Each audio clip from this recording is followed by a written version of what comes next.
This podcast is produced by the Center for Deployment Psychology at the Uniformed Services University of the Health Sciences.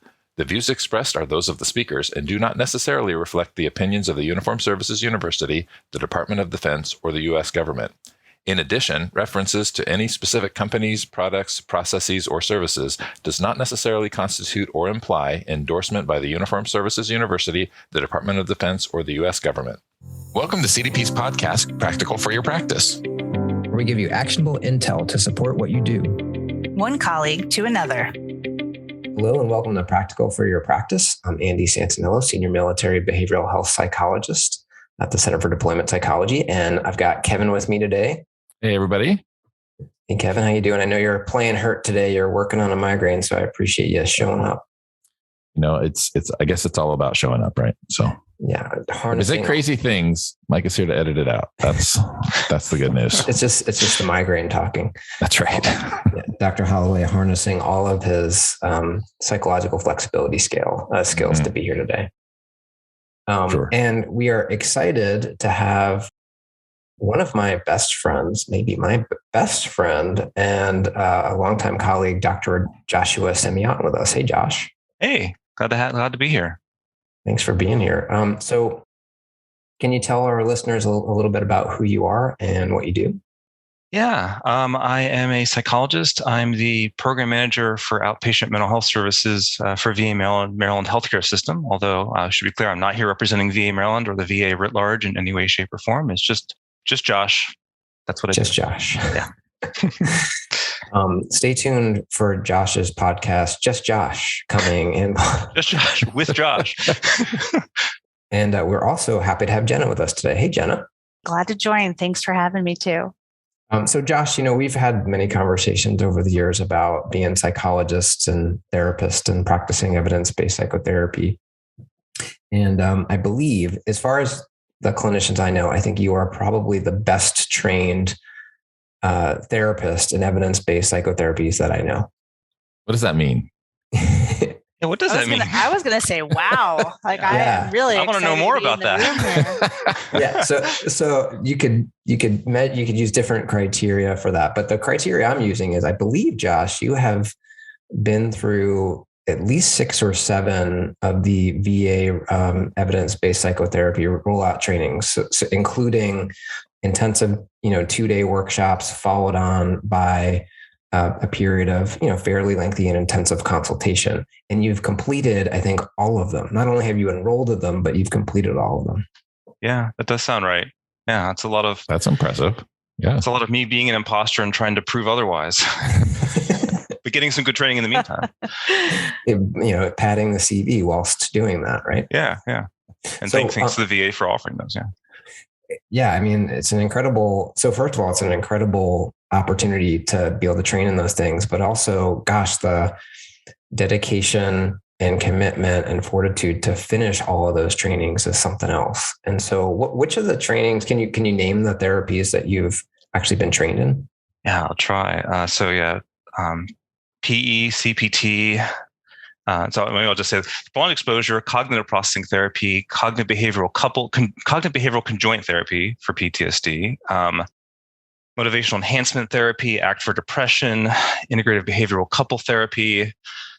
There's got to be more. Let's see. Also, I did what's called VA Calm, which is not. It's basically mindfulness-based stress reduction. Although you're not trained to become an MBSR practitioner per the UMass guidelines, but it's an entire year focused on MBSR and other related approaches.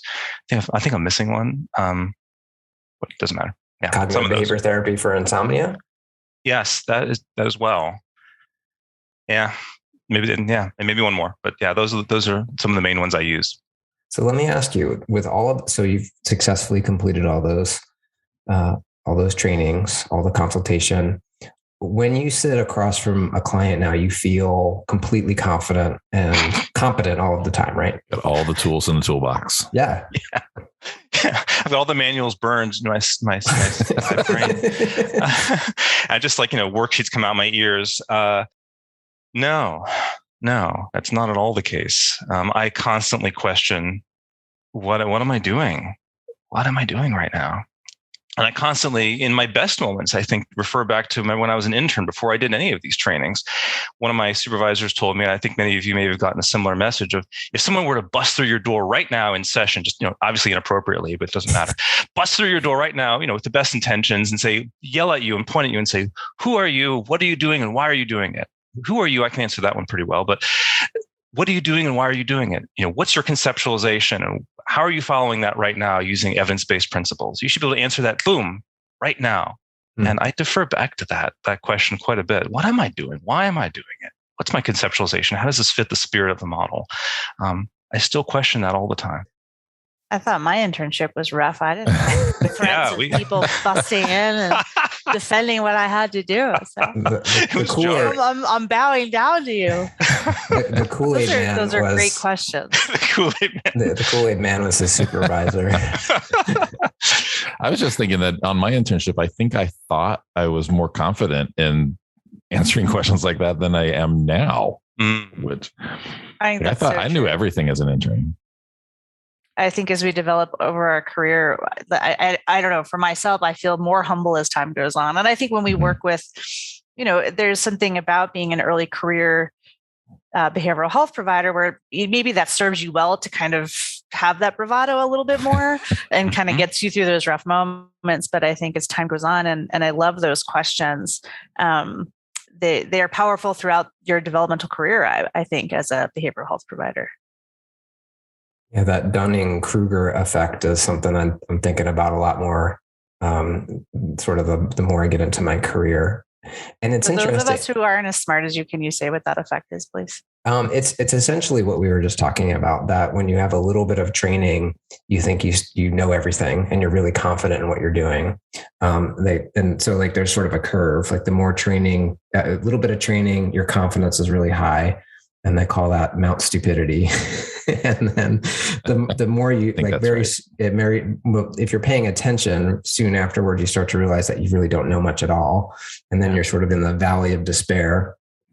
And then you start to actually grow a sense of competence over time, but your sense of confidence about that really lags behind. And so really seasoned, competent professionals often have the opposite issue, where they begin to underestimate and are less confident in their abilities, even though their abilities are getting better. And then maybe at the end of your career, for 4 seconds, you feel like you're competent, and then you retire. But you were wrong.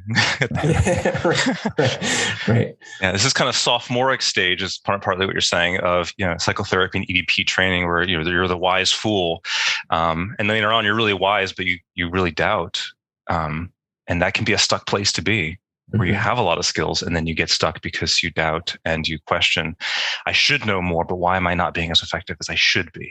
And then you stop being as effective as you could be. And that sense of being an imposter, not confident, it clearly, I know your work, we've worked together, we know a little bit about your CV. You're definitely one of the more talented and skilled clinicians that I've met. And still, it seems like there are plenty of times where there's some doubt in your work. Absolutely. Frequently. And I felt normalized in that when I was in training. I remember one of my supervisors who I looked up to as being an amazing couple therapist. And she was saying, as a parent, I don't know what I'm doing. I have no clue what I'm doing. And that's okay. Constantly holding that, not knowing what I'm doing, holding that anxiety, asking myself, what should I be doing right now? And not knowing the answer is a great way of parenting, I think. And you can apply that same thing to psychotherapy. I think that bringing not knowing and doubt to a certain extent, like in a Yerkes-Dodson kind of paradigm, is really, really powerful. Bringing not knowing and that inquiry, that questioning, as being a really powerful self-centering tool in psychotherapy.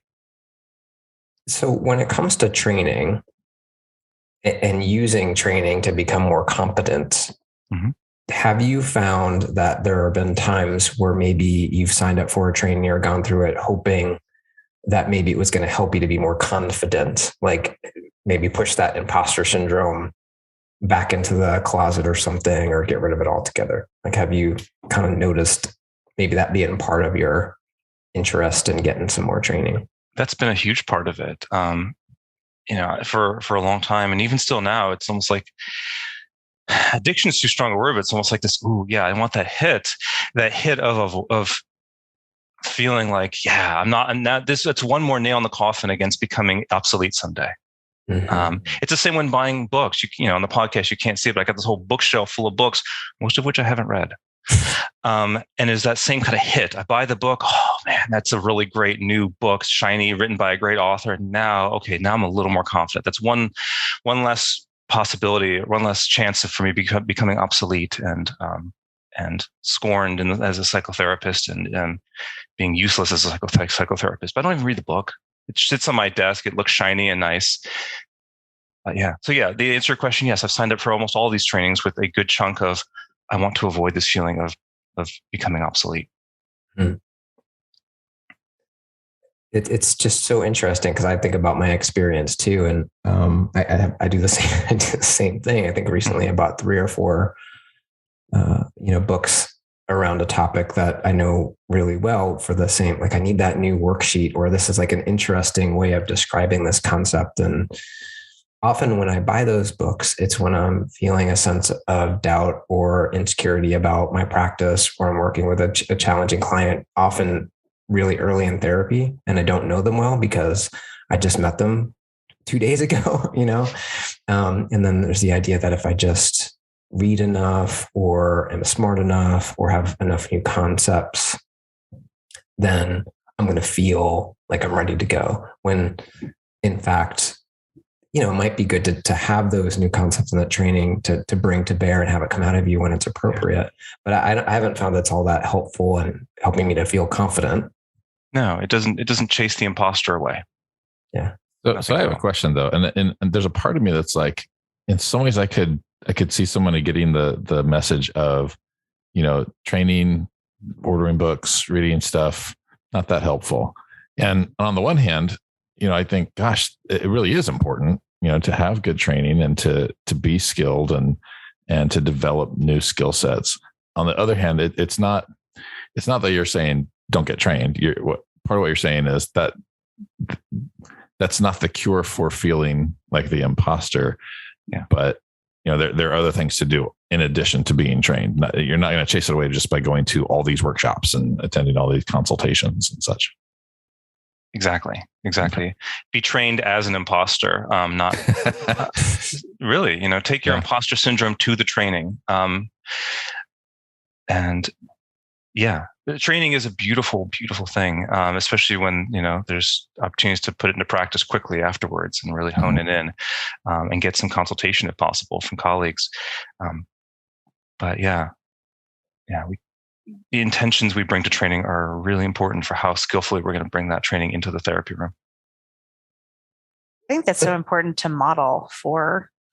I used to work with interns and residents too, and I think modeling that, being okay with this uncertainty, and that it actually probably makes you a better provider to have that in your repertoire of how you go about business, and sort of that it fuels your curiosity, it fuels your desire to grow, and continue to train and get better at something. And I don't know, have you had experience with that in your settings, and advice you'd give to other folks who might even be supervising from that standpoint? How do we pass this on? I just want to make sure I fully understand your question. If you wouldn't mind kind of maybe rephrasing it. Just how this idea that, we have this uncertainty, and we don't always feel like we have we have ambivalence or uncertainty, and perhaps a little anxiety about what we're doing, if it's the right thing, not always being completely sure of our answer, despite all this training, we still feel this imposter syndrome, and that's okay. It's okay to sort of be uncertain, and you're still wanting to get consultation. You're obviously still wanting to move forward to the best of your ability. But it's okay to not always be certain. It's okay to not always feel like you have the answer. And I feel like that's an important thing to model for interns and residents or whoever, or people you're supervising that are earlier on in their career. And I was wondering, like, how do you sort of take that experience you have? I feel like you have worked with and supervised many folks. What do you do from a supervisory standpoint to kind of make that okay, if you will, for other folks? Got it. Thank you. There are a number of things you can do. First, I think it's modeling from a supervisory standpoint that I'm struggling even right now is even the most powerful. I don't know what to do right now in this situation with this patient or in this situation supervisorily. I don't know. I'm struggling. To a certain extent, that self-disclosure, I think, makes it safer for the supervisee to disclose their own feelings of discomfort, uncertainty, anxiety, what have you. So I think it really starts from the top, that modeling, I think, which is what maybe you're alluding to in part. That's really important. I'm struggling with this ethical issue. I'm struggling with this clinical decision. I don't know how to conceptualize this behavior. So de-pedestalizing yourself makes it really safe, relatively speaking. I think also, I find it helpful for me, and therefore I hope it's helpful to supervisees to simplify, really simplify, meaning within whatever therapeutic approach you're using, overlearn, I would recommend a default stance to fall back onto when you don't know what to do.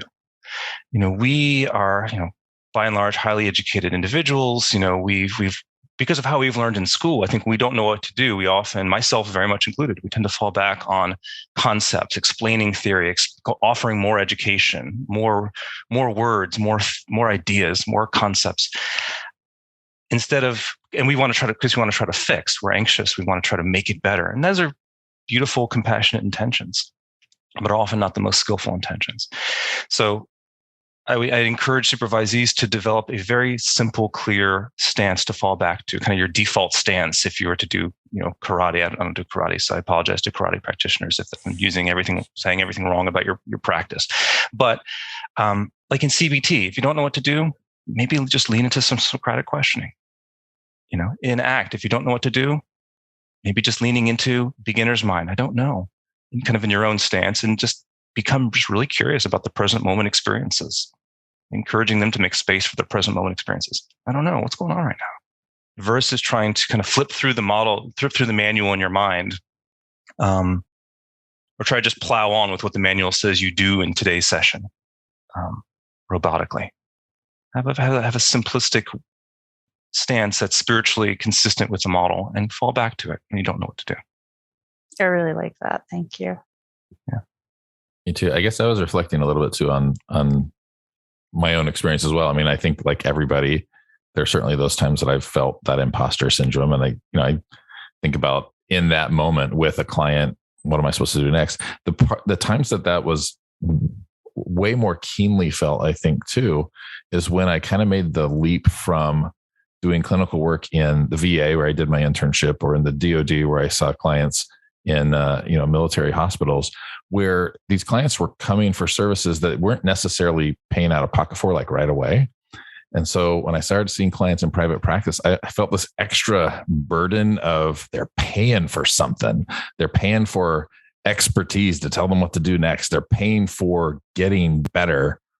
And am I providing that for them? And so there felt like this extra push to be that expert who was making them better and fixing the thing. And so that I found myself really struggling with that idea too. Am I competent enough to provide the service they're paying for out of pocket? And I don't know if we wanted to comment on that, but just the kind of that experience there too for me was that's especially when I felt it. It was when I jumped from, well, someone else will pay the bill, you just show up for your appointment, to right. This is something they're really investing in. Yeah. Yeah, I see that as thematically perhaps another example of where we as therapists get stuck in stories that cause us to hesitate in session. And there's a number of ways we can get to that hesitation point where we're kind of, in some ways, at least in that moment, kind of paralyzed relative to our true skill set, right? Yeah. We pause, like, I really should be doing more. I should be fixing this better. I should be saying more better, right? More, right. Faster and more and better, because they're paying for every moment of this. When we can actually, that writing reflex can lead us to talk over their experience. Yes. Yeah. powerful writing reflex.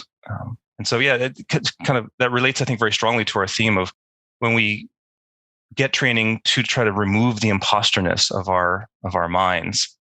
And by the way, I come to this podcast feeling very much like an imposter. Like I don't have anything to share of use, so I'll own that very much.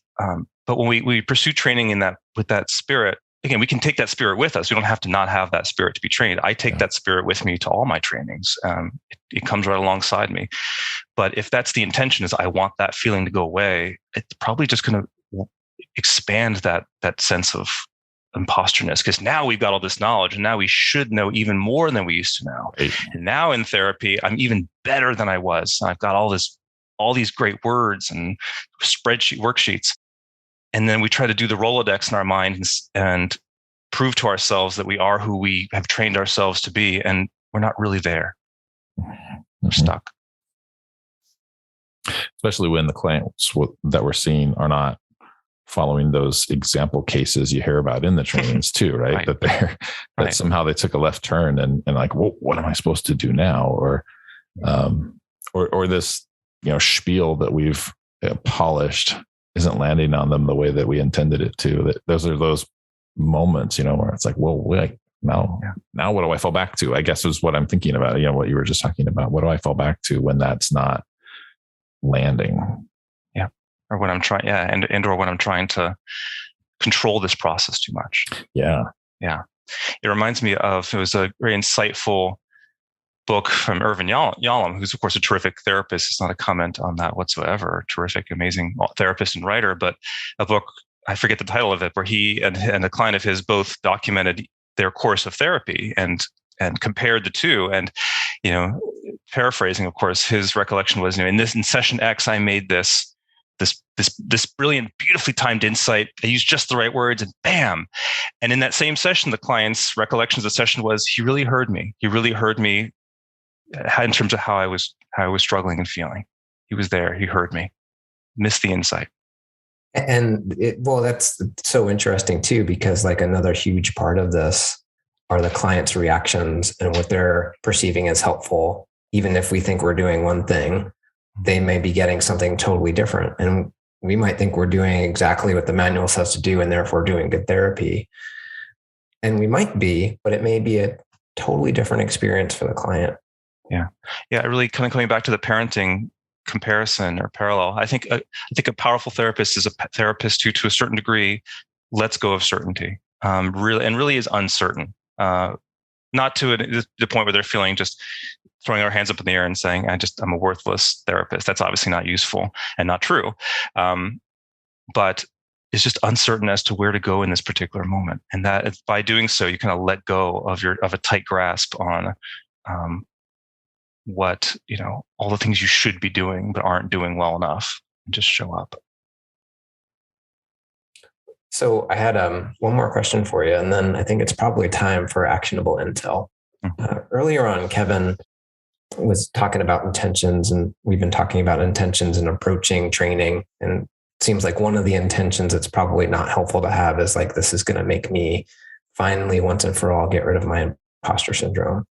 When, if you were to give some thoughts about and advice about intentions that you cultivate and you bring to workshops and training, or that you would suggest maybe someone listening bring, what sort of intentions do you think would be helpful to cultivate? Mm-hmm. That's a great question. The first one that comes to mind is the two things that seem to help folks the most, regardless of whatever therapeutic protocol or zeitgeist you're following, is cultivating cognitive flexibility and meaningful action. Again, I'm a simple guy. I like to keep things simple. We've got lots of manuals and words and highfalutin stuff, but that's it. So when I'm pursuing training, I'm taking my imposter syndrome with me. It's coming along regardless of whether I want it or not. And I'm really leaning into my curiosity about how can I find new, even more expansive ways of helping folks to develop more flexibility with their own thoughts and still do things that are important to them. Show up to the moment and do things that are important in their lives, to feel more enlivened, spontaneous, meaningful in their life. How can I expand my toolbox of ways to help them to achieve that flexibility? Because there's no one way it's going to work for everybody. Fantastic advice. Well, I really appreciate you being with us today, Josh. And we always like to leave our listeners with a couple of pieces of actionable intel. So, do you have any thoughts about maybe a couple of simple actions that our listeners can take and maybe put to use right away if they're kind of in this imposter syndrome, but also want to be a better therapist space? Yeah, I'll do my best. So one thing is, again, just to reiterate, keeping things simple. The KISS method. Keep it simple, stupid. In terms of just overlearning, reminding yourself what is my default stance in this therapeutic approach. It really is helpful to catch ourselves when we lean into the writing reflex. So again, whether it's CBT, just defaulting back to Socratic questioning when we're not sure where to go, or ACT, defaulting back to letting go of knowing what will help this patient, letting go of having the patient have a specific experience, a specific insight, a specific behavior change, a specific drop in scores, and just being really curious about what's happening right now in the therapy room and making space for that. So having that default stance, where do I go back to? In couple therapy, similarly, when I don't know where to go, I just get real curious about what are the feelings in the room? What's coming up right now? Versus trying to direct change because my theory tells me I should direct this change, or start talking about, conceptually where we should go. That may be useful at times. I like sharing conceptualizations with patients. There's definitely time and place for that. But when we're not sure where to go, just dropping into your default stance can really help. That writing reflex, check it, help us be more useful in the moment. I would also say, it's helpful for me, at least, and perhaps for others, to remind yourself that our job as therapists really is within certain bounds, not just ethically, of course, but also practically. Our job really is, from my point of view, from my simplistic point of view, is to highlight our options for our patients. They may be having understandably, a myopic point of view as to what it is that I'm capable of doing and what's possible in this moment. So a lot of good work we do is just highlighting and clarifying options that people have. And then also offering to help if they want to walk through a particular door and they're not quite sure how. Let's talk about some skills, ways of accepting, ways of moving forward, ways of communicating, what have you, right? We have a lot of skills in our toolbox, helping them to make the choices that they want to make. I think that's really it. That's our job as therapists. Everything else is not really. Highlighting options, helping them to take the options that they value the most. I think they can help us to loosen our grasp on lots of shoulds and musts and why nots in terms of what we think we should be doing in the room or not doing well enough in the room. And then also that's kind of on a macrocosmic level, or maybe more on a microcosmic level, letting go of the particular outcomes in each session, and each episode of care. We want patients to have specific insights, specific changes. We want them to say, I feel better, to have a certain drop in scores. This may seem counterintuitive. We all come into this wanting to help. And I'm not saying that we stop wanting. That's not in any way the message. That's why we do this. This is what brings us in. But letting go of particular outcomes, particular insights, particular changes, because then we're robotically following a model, following a conceptualization that isn't alive. It doesn't allow us to drop into where they're actually struggling right now, which is unique in this moment and what it was last session, perhaps. So letting go. Well, I really, really appreciate you giving us those couple of pieces of actionable intel. Another thing that you mentioned, throughout our podcast episode today is changing your relationship to that imposter syndrome. Maybe instead of trying to defeat it, but befriend it. It's coming with you anyway, right? Exactly. Yeah. Thank you for bringing that back. You may even give your imposter a name. It might be your name, but to be kind of silly and flippant. But really, what I do is I just may not work for others, but just saying, "Oh, hey, there you are. Welcome back, friend. You're sitting here with me too, so to speak." It may seem kind of corny, but really, whatever it is, using humor is a great way to do it. But seeing the imposter as completely welcome in the therapy room and not something to fight. It's not the imposter that's the problem. the imposter syndrome will always be there. My mentor throughout undergrad and grad school, who I look up to as being one of the smartest psychologists, smartest human beings I know, admitted, at one point, which is shocking to me, he still doesn't know why he wasn't fired from his faculty position, that no one's found him out yet. When he admitted that to me, I was floored. And so it's not the imposter thought that is the problem. It's our relationship to the imposter thought that causes us to get potentially stuck and paralyzed in sessions to an extent. So I would just say, when the imposter thought comes back, hey, welcome back, friend. Yeah, pull up a chair. Let's do this therapy together, right? It's okay. And reminding yourself that a not knowing stance about what's going to work exactly in therapy is actually the healthiest stance. Just like being a good parent. If you think you know exactly what you're doing at all times, you're probably missing some really important things that your kids need. Well, there you have it, folks. Thanks for joining us again, Josh. It was so good to talk with you, and appreciate the really, really practical advice. Sure. Really pleasure to be with you all. Thank you. I can't wait to name my imposter. Do it. I was going to say, I feel very exposed. I feel like we were talking about me. Well, thank you for joining us for Practical for Your Practice, and we'll see you next time. Thanks, everyone. Thanks for listening to Practical for Your Practice. Please feel free to subscribe, rate, and join in on the conversation in the comments. Until next time.